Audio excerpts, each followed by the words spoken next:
Drake claims that the only reason that Kendrick Lamar's Not Like Us got as big as it did is because Universal Music Group and Spotify conspired against him. And to cover up its tracks, Universal Music allegedly fired employees that were associated with or perceived to have loyalty to Drake. According to court documents, Drake tried to talk to Universal Music, quote, to resolve the ongoing harm that he has suffered, but they wouldn't engage in negotiations. Look, the lawsuit thing, I thought that was to make sure that that didn't happen. Wait, you talking about the Drake lawsuit? Yeah. To make sure what didn't happen? That song didn't come out. For the Super Bowl? See, look, sue Apple, right? Sue Universal. Right. And then have your attorneys contact NFL corporate and say, look, we don't want you guys to involve yourself in this nasty lawsuit that's going on. The year is now 2025. And no matter what, Drizzy Drake is very much alive, and that's all thanks to you. Drake just dropped a bombshell. He's accusing Universal Music Group and Spotify of sabotaging his career to boost Kendrick Lamar's Not Like Us, according to Drake. UMG secretly prioritized Kendrick's music, purged Drake loyalists from the company, and even manipulated Spotify algorithms to turn the culture against him. But that's just the tip of the iceberg. Drake claims this was a calculated move to push him out of the spotlight and crown Kendrick as a new king of West Coast dominance. Now, he's taking them to court, and rumors say Kendrick Lamar and the NFL could be next on his hit list. But is Drake exposing a massive industry conspiracy or just making excuses for his downfall? The stakes have never been higher, and this legal battle might just tear the music industry apart. They tell me Chubb the only one to get your hand-me-downs. Party at the party playing with his nose now. Baka got a weird case, why I see around. Certified lover boy, certified. Wop, wop, wop, wop, wop. I'm on them tough. Wop, wop, wop, wop, wop. I'ma do my stuff. Why you trolling like a, ain't you tired? Trying to strike a chord and it's probably A minor.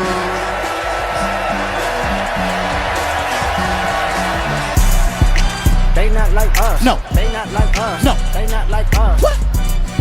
Drake's lawsuit claims UMG orchestrated a targeted suppression of his music. While giving Kendrick Lamar an unfair advantage, he alleges insiders at Universal confirmed a secret plan to elevate Not Like Us by suppressing streams for his album For All the Dogs, according to court documents. Drake's team identified unusual streaming patterns right after Kendrick's diss tracks dropped. They claim UMG's own employees admitted to receiving instructions to pause promotions on Drake's content. Even more shocking, Drake says several executives known for supporting his career were abruptly fired to cover it, all of sources close to the situation say the strategy was more sophisticated than just blocking streams. Allegedly, UMG used advanced algorithmic adjustments to push Kendrick's music into recommended playlists, while simultaneously suppressing Drake's content across various platforms. These tactics, according to Drake's legal team, created a perception that Kendrick was dominating the cultural conversation, while Drake was fading into irrelevance before filing the lawsuit. Drake allegedly tried to handle things privately, but UMG stonewalled him. He reportedly reached out to senior executives multiple times, only to be met with silence or vague reassurances. And when he asked Spotify for answers, they directed him back to Universal, claiming their algorithms were independently managed. Drake's legal documents even mention a confidential whistleblower, who allegedly provided internal emails discussing stream allocation shifts just weeks before Kendrick's Super Bowl performance. The emails reportedly showed deliberate moves to maximize Kendrick's presence during peak hours, while delaying Drake's music from hitting key playlists. But why would Drake go after his own label? Well, the answer might lie in the Super Bowl. Kendrick Lamar didn't just perform at the Super Bowl halftime show, he turned it into a funeral for Drake's reputation. I hear you like I'm young. You bet I never go to cell block 1. It's your uncle, Sam. And this is the Great American Game. All right, people, let's talk about it now. Wow, seeing Drake hurt would be so wonderful to talk about. There was a whole lot more that went way past Drake. Let's start off with Samuel Jackson being the commentator. Now, he says it's your old Uncle Sam. Uncle Sam meaning the government. He said, welcome to the Great American Game. The Great American Game in the United States we call football, but we were not talking about football. We were talking about the systematic oppression in the United States. He was saying too loud, too reckless, too ghetto. A lot of white people in the United States view our culture, black culture, as loud and ghetto. He says, Mr. Lamar, do you really know how to play a game? Meaning, play the game like we want you to play. Lamar performs, be humble. Meaning, sit down, be humble. That's how they want us to behave. They want us to sit down, be quiet, and be humble. He says you brought your homeboys with you, your old culture cheat code, meaning that when we're around our people, it empowers us. He says scorekeeper, deduct one life, meaning the consequences of our action here, we don't just lose, we lose our life. He also says that's what America wants, nice and calm, meaning that what makes us happy is when you guys just be quiet and act like us. Kendrick Lamar then goes into not like us, says it's a cultural divide, meaning we got two different cultures here, we are not the same. Dressed in all black, Kendrick performed Not Like Us while an actor dressed as Uncle Sam mocked the industry's false kings. The performance was packed with symbolism, a massive, crumbling out a clear shot of Drake's OVO brand loomed in the background. As Kendrick rapped about fake kings falling, the crowd didn't just watch, they became part of the spectacle, chanting lyrics about Drake being a predator. According to the lawsuit, these chants caused irreparable damage to Drake's public image, painting him as a villain in the eyes of millions. To make matters worse, Serena Williams, Drake's ex, was seen in a VIP suite laughing at the performance. Fans instantly turned the moment into memes, and hashtag Drake exposed trended for days. Some even speculated that Kendrick had coordinated the whole thing with Williams to maximize the embarrassment, but the performance didn't stop at lyrical jabs. Kendrick ended with a mock funeral procession, complete with pallbearers carrying a golden owl-shaped coffin off stage. The audience roared as a scream behind him flashed the words "The King is dead." And while Kendrick had the world laughing, Drake was busy drafting lawsuits. I want to make a move. I want to perform their favorite song, but you know they love to sue. Yeah, that song. Maybe I think about it. God watching. Sometimes you gotta pop out and show. Certified boogeyman, I'm the one that up the score. Walking down the whole time, I know he got some pull. That's the bully the fro. Say Drake, I hear you like I'm young. You better not ever go to zip. In his legal filings, Drake accuses Universal of knowingly profiting from defamatory content.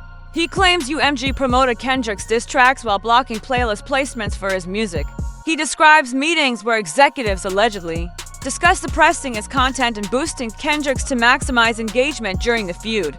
UMG fired back immediately in a public statement. The label called Drake's accusations unhinged and reminded the world that Drake's success was built on Universal's platform.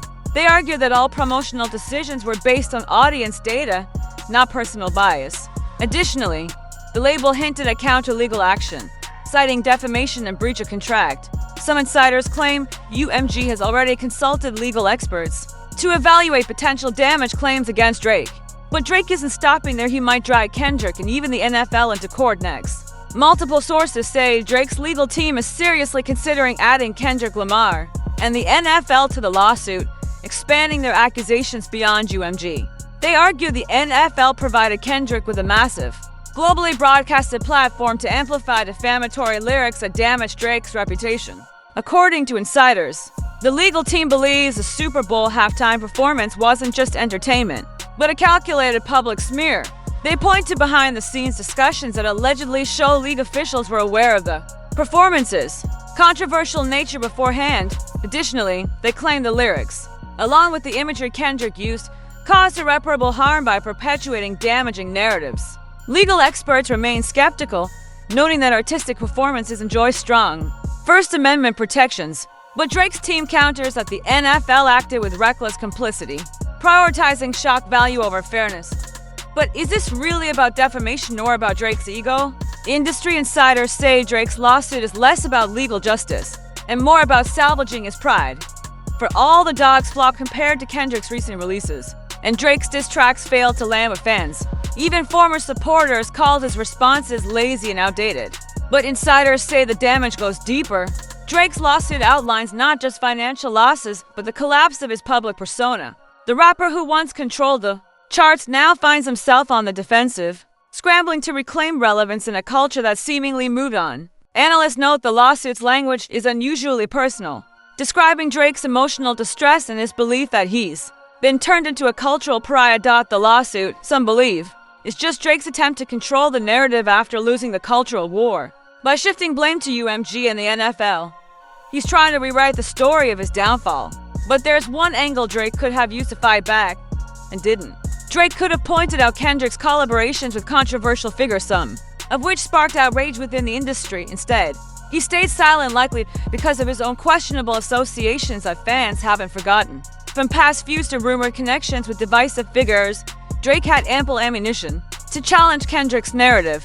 But his decision to hold back left many wondering if he feared exposing his own skeletons. This silence ultimately left Kendrick's narrative untouched, further solidifying his upper hand in the public eye. So, with every door closing Drake faces a crucial decision.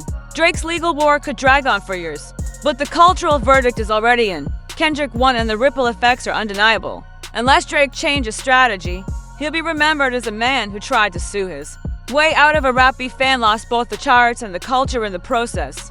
Fans who once championed his success now question his legacy. Industry insiders whisper about his damaged reputation, and the media continues dissecting every legal move. The courtroom battle might stretch on for years, but Drake's fight for cultural relevance could already be lost.